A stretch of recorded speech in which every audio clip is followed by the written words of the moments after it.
दोस्तों, सुमात्रा के घने जंगलों के भीतर एक ऐसा परजीवी रहता है जो अपने होस्ट की लाइफ को चूज कर खुद को जिंदा रखता है। जब 1818 में पहली बार इस परजीवी से एक ब्रिटिश बोटनिस्ट का सामना हुआ तो उन्हें इस चीज को देखकर अपनी आंखों पर विश्वास नहीं हो रहा था। इसे देखने के बाद डॉक्टर जोसेफ आर्नोल्ड लिखते हैं कि अगर मैं अकेला होता और कोई गवाह न होता तो मुझे लगता है मुझे इस फूल की भयंकर बदबू और इसके आकार के बारे में बताने में डर लगता। ये मेरे द्वारा देखा या सुने गए किसी भी फूल से बहुत ज्यादा बड़ा था। इसकी लाल मांस की तरह दिखने वाली पंखुड़ियों के ऊपर मक्खियों का झुंड भिन भिना रहा था और इसके अंदर से ऐसी बदबू आ रही थी जैसे सड़े हुए मांस से आती है। दोस्तों, उन्होंने जिस फूल को देखा था वो कोई साधारण फूल नहीं था। ये एक रेफ्लिजिया का फ्लावर था। इसका आकार 1 मीटर चौड़ा होता है और इसमें से ऐसी बदबू आती है जैसे सड़े हुए चीज, पसीने, अदरक और बिल्कुल सड़े हुए मांस से आती है।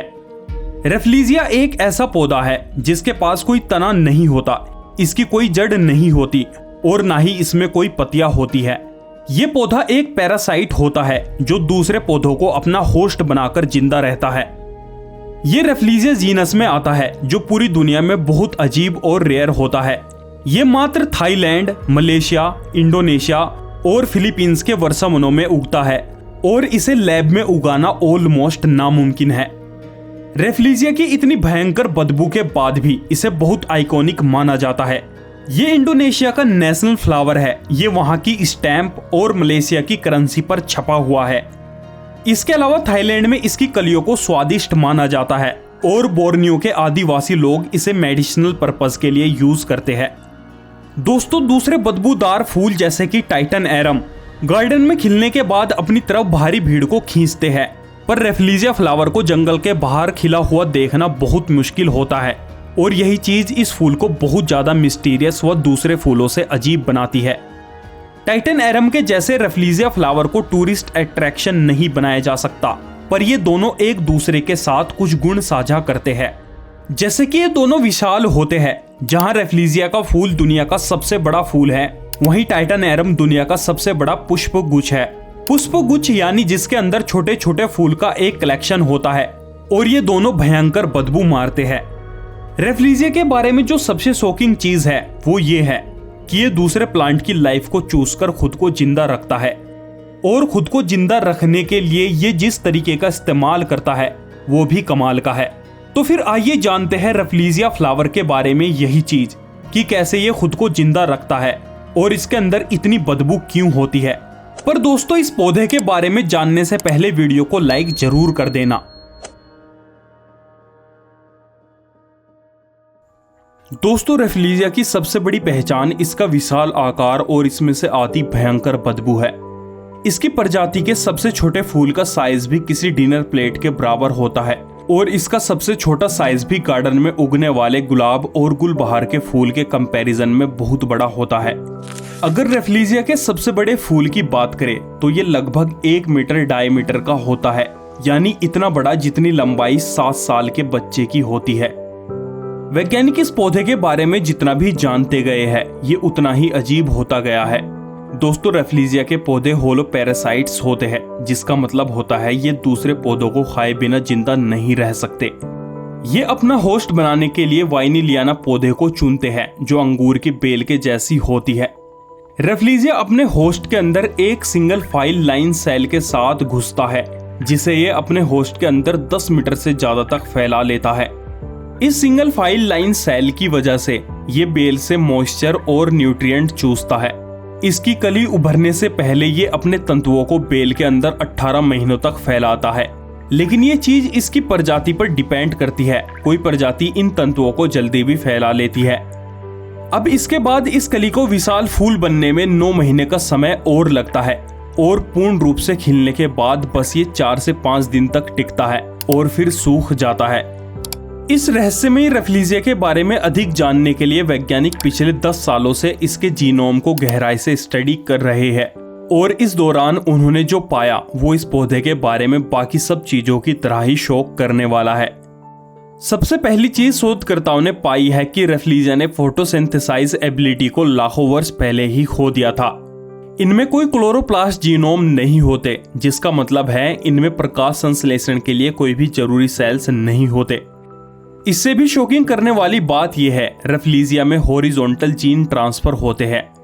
हॉरिजॉन्टल जीन ट्रांसफर वो प्रक्रिया है जिसमें एक जीव दूसरे जीव से जेनेटिक मटेरियल को खुद में शामिल करता है बिना उस जीव की संतान हुए।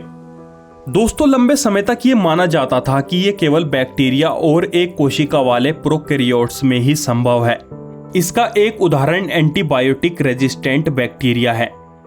देखिए, जब इंसान किसी बीमारी को रोकने के लिए अपने पालतू पशुओं और अन्य पशुओं को एंटीबायोटिक्स खिलाते हैं, तो उन पशुओं में मौजूद बैक्टीरिया उन एंटीबायोटिक्स के प्रति प्रतिरोध हो जाते हैं और कुछ मामलों में बैक्टीरिया में हुए परिवर्तन बैक्टीरिया के ऐसे प्रकार में ट्रांसफॉर्म हो जाते हैं जो इंसानों को ही इन्फेक्ट करने लग जाते हैं। और ये चीज संभव हो पाती है हॉरिजॉन्टल जीन ट्रांसफर की वजह से। लेकिन अगर हम रेफ्लिजिया में हुए हॉरिजॉन्टल जीन ट्रांसफर को देखें तो इसकी एवोल्यूशनरी हिस्ट्री में इसके और इसके होस्ट के बीच कई बार हॉरिजॉन्टल जीन ट्रांसफर हुए हैं।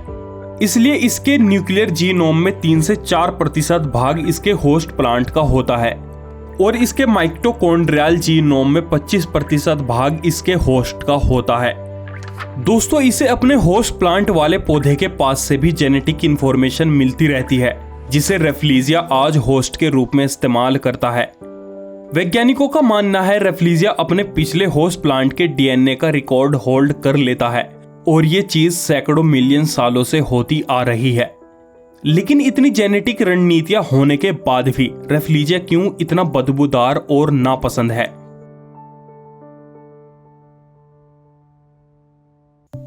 रेफ्लिजिया के बारे में जानने से पहले हमें यह जानना होगा कि जंगल की जमीन पर चीजें किस तरह से घटित होती है। देखिए, जंगल की जमीन पर सिर्फ पत्ते और कीचड़ ही नहीं होता, बल्कि जंगल की जमीन पर सड़ने गलने की प्रक्रिया चलती रहती है, जैसे कि सूखी लकड़ियों और पौधों से गिरे पत्तों का गलना, सभी प्रकार के जानवरों के मलमूत्र का सड़ना। इसके अलावा जंगल के फ्लोर पर चिड़ियाओं से लेकर हिरन तक सभी प्रकार के जानवर डिकम्पोज होते हैं। समय के साथ इन सड़ी हुई चीजों पर रहने के लिए कीड़ों की एक विविध श्रेणी विकसित हुई है और रेफ्लिजिया इन कीड़ों से एक अलग ही तरीके से फायदा उठाता है। आपने देखा होगा कई फूलदार पौधे ऐसे कीड़ों पर निर्भर रहते हैं जो मीठे रस और आकर्षक खुशबू की तलाश में रहते हैं। इस चीज से कीड़े और फूल दोनों का फायदा होता है। इन कीड़ों की वजह से फूलों का पराग छिड़का जाता है और कीड़ों को फूल से रस मिल जाता है। दोस्तों, रेफ्लिजिया जैसे फूल बदबू की नकल करने के लिए विकसित हुए हैं, वो सिर्फ अपना फायदा सोचते हैं। अब आपके मन में आ रहा होगा कि भला किसी फूल को मक्खी से क्या फायदा होता होगा।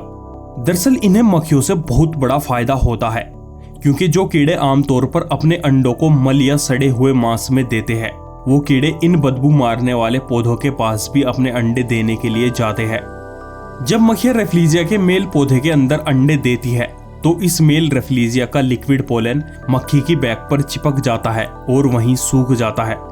जब ये मक्खी फीमेल रेफ्लिजिया के अंदर जाती है तो ये पोलन उसके अंदर रब होकर रिहाइड्रेट हो जाता है, जिससे रेफ्लिजिया का पुनर्विकसित होने का प्रोसेस पूरा हो जाता है। लेकिन मैंने अभी आपको बताया था कि ये सिर्फ अपने फायदे के लिए सोचते हैं, और ऐसा इसलिए क्योंकि इस पौधे के अंदर मक्खियों के लार्वा के लिए खाने को कुछ नहीं होता, इसलिए मक्खियों का लार्वा सरवाइव नहीं कर पाता। अब आपके मन में सवाल होगा कि ये मक्खियों को अपनी ओर कैसे आकर्षित कर लेता है। दरअसल ये डाईमेथल डाईसल्फाइड और डाईमेथल ट्राईसल्फाइड जैसे केमिकल कंपाउंड को उत्सर्जित करता है। ये दोनों कंपाउंड बैक्टीरिया द्वारा मांस का विघटन होने से प्रोड्यूस होते हैं और इसी चीज की वजह से इस फूल से इतनी गंदी बदबू आती है। जब वैज्ञानिकों ने जंगल में सड़े हुए मांस पर घूमने वाली मक्खियों की तुलना रेफ्लिजिया के फूल पर घूमने वाली मक्खियों से की, तो फूल पर आने वाली सभी मक्खियों में से 97% एक ही प्रजाति की थी, जबकि सड़े हुए मांस पर इस प्रजाति की केवल 25% मक्खियां थी। इस चीज को देखने के बाद वैज्ञानिकों ने पाया रेफ्लिजिया अन्य केमिकल को भी प्रोड्यूस करता है, जैसे कि बेंजोनॉइड्स। इस चीज की वजह से वैज्ञानिक परिकल्पना करते हैं कि शायद इन स्पेसिफिक फ्लाइज को अट्रैक्ट करने के लिए ही रेफ्लिजिया सबसे बदबूदार गंध छोड़ते हैं और इसके पास ये यूनिक केमिकल मिक्स है। लेकिन रेफ्लिजिया यहीं नहीं रुकता। इसकी पंखुड़ियों के बीच की बनावट सड़े हुए मांस की नकल करती है और इसकी कुछ प्रजातियां हीट तक उत्पन्न करती है। इस ट्रिक को थर्मोजेनेसिस कहा जाता है। ये पौधों में बहुत रेयर होती है, लेकिन अन्य बदबूदार प्रजातियां इस चीज को आसानी से कर लेती है। पर माना जाता है रेफ्लेजिया में ये गर्मी इसकी बदबू को ज्यादा दूर तक फैलाने में मदद करती होगी। तो दोस्तों, इस बात में कोई शक नहीं है कि रेफ्लेजिया का ये फूल कमाल का होता है। लेकिन इस फूल की एक बुरी चीज ये है, इसे इसके जंगली बीजों से उगाया नहीं जा सकता। इसका उगने का एक खुद का प्रोसेस होता है और उसी प्रोसेस से ये जंगलों में उगता है। हम रेफ्लेजिया के बारे में इतना जानने के बाद भी इसे अपनी मर्जी से नहीं उगा सकते और इस फूल के बारे में बहुत सी ऐसी चीजें हैं जो आज भी हम नहीं जानते।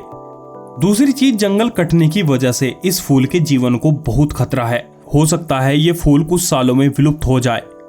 तो दोस्तों, आपको ये वीडियो कैसा लगा कमेंट करके जरूर बताएं और वीडियो को लाइक जरूर करें।